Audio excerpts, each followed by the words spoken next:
도대체 어디 살라는 거야? 내 집 하나 사고 싶은데 집값은 계속 오르고 어쩔 수 없이 전세를 가려고 하니까 전세값은 이미 미쳤고 결국 선택지는 더 비싼 월세뿐인 현실. 올해 내 집을 과연 살 수 있을까? 아니면 또 1년을 기다려야 하나? 2026년 현 시점 가장 현실적인 방법은 이것뿐입니다.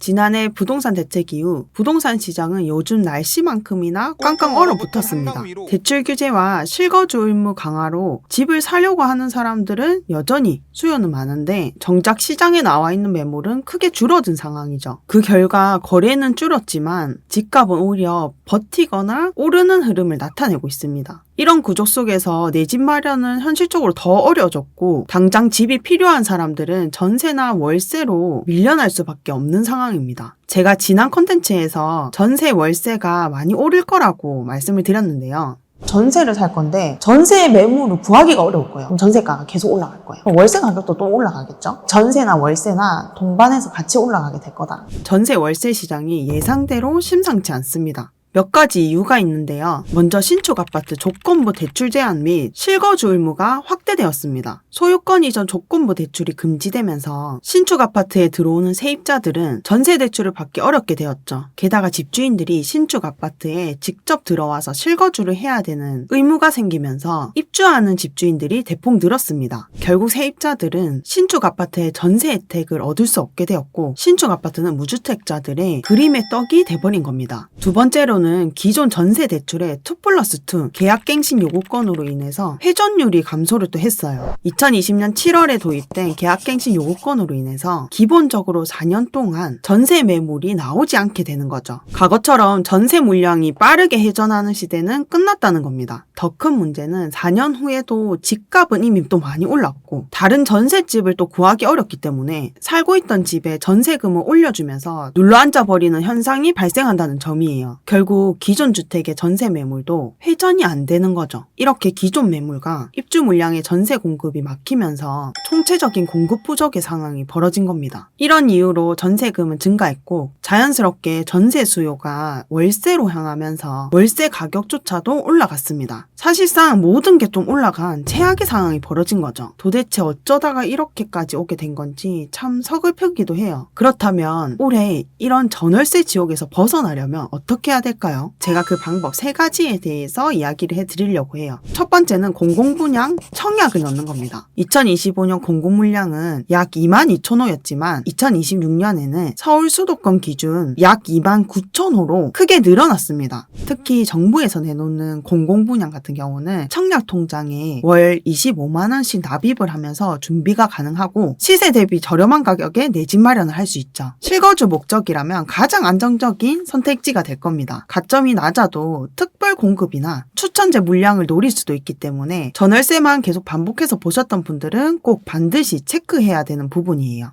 에이, 그거 해봤자 설마 내가 청약이 당첨이 되겠냐라고 생각하시는 분들도 있으실 거예요. 그런데 당첨되신 분들도 처음엔 그렇게 생각을 하셨을 겁니다. 그러니까 해보지도 않고 일찌감치 포기하지 마시고 일단 청약은 계속 넣어보는 거예요. 계속 시도는 해봐야 되겠죠. 그리고 두 번째, 급매물을 찾으세요. 지금 시장에서는 싼 집보다 급한 집주인을 찾아야 돼요. 급매가 나오는 대표적인 상황은 분양을 받은 아파트가 곧 있으면 잔금을 쳐야 되는 상황이라든지 기존 대출이 만기가 된다든지 그리고 기존에 갖고 있었던 집이 안 팔려서 갈아타기에 실패를 할 것 같은 사람들 그리고 세금이나 이 보유 부담 때문에 빨리 처분을 해야 되는 경우들입니다. 급매물 찾는 방법은 부동산 앱에 들어가서 필터로 급매를 찾는 거예요.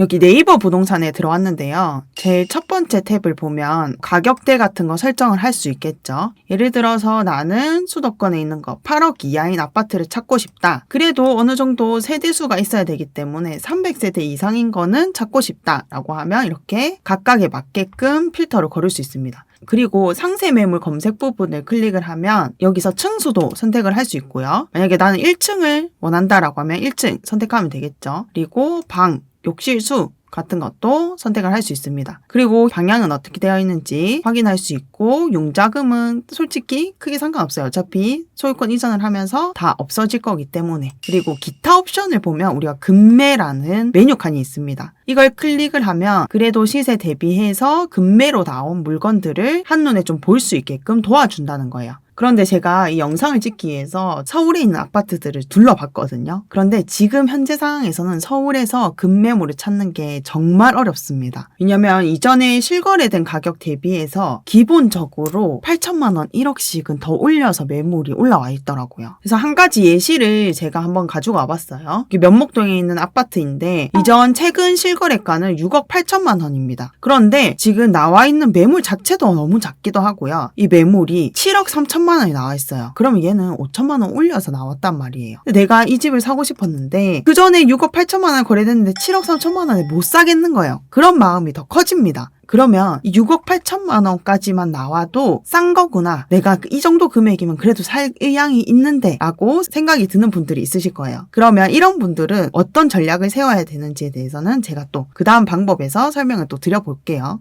사실 정말 귀한 급매물 같은 경우는 네이버 부동산이라든지 이런 앱 상에서 나오지 않는 경우들이 많이 있어요. 내가 관심을 두고 있는 아파트가 하나 있다면 그 아파트 단지 주변에 있는 부동산을 직접 방문해서 급매물을 찾는 것도 가장 효과적인 방법이 될 수 있습니다. 왜냐면 정말 귀한 매물 같은 경우는 이렇게 소장님들도 인터넷에 안 올리는 경우가 있기 때문이에요. 또 온라인 부동산 카페나 커뮤니티 같은 곳에 보면 급매 정보들을 얻을 수 있기도 합니다. 그리고 마지막 세 번째 방법인데요. 바로 경매입니다. 실제로 부동산 대책이 나온 이후부터 경매에 대한 관심도도 올라갔고 서울 아파트 경매 낙찰률은 전월 대비 7.7%포인트 오른 50.3%를 기록을 했어요. 쉽게 말해서 경매로 나온 아파트 중에서 두 채 중에 한 채는 낙찰을 받아간다는 겁니다. 이렇게 사람들이 경매로 눈을 돌리게 된 이런 핵심적인 이유는 토지거래 허가가 일반 매매를 통해서 거래를 할 때만 적용이 되고 경매에는 적용이 되지 않기 때문이에요. 매매 시장에서는 실거주 의무, 대출 규제, 거래 허가라는 그런 여러 가지의 장벽들이 있지만 경매 시장 같은 경우는 이런 규제들을 완전히 벗어날 순 없지만 그래도 비교적 상대적으로는 자유롭습니다. 서울 성북구에 있는 아파트인데요. 이 아파트가 감정평가 금액은 7억 5,900만 원에 나왔어요. 근데 한번 유찰돼서 13명이 입찰을 했고 7억 5,100만 원 정도의 금액에 낙찰을 받아갔습니다. 그런데 이 아파트 같은 경우는 가장 최근에 거래가 찍힌 금액은 7억 5,500만 원이에요. 그런데 이 아파트 지금 현재 나와 있는 매물은 9억에 나와 있었습니다. 그런데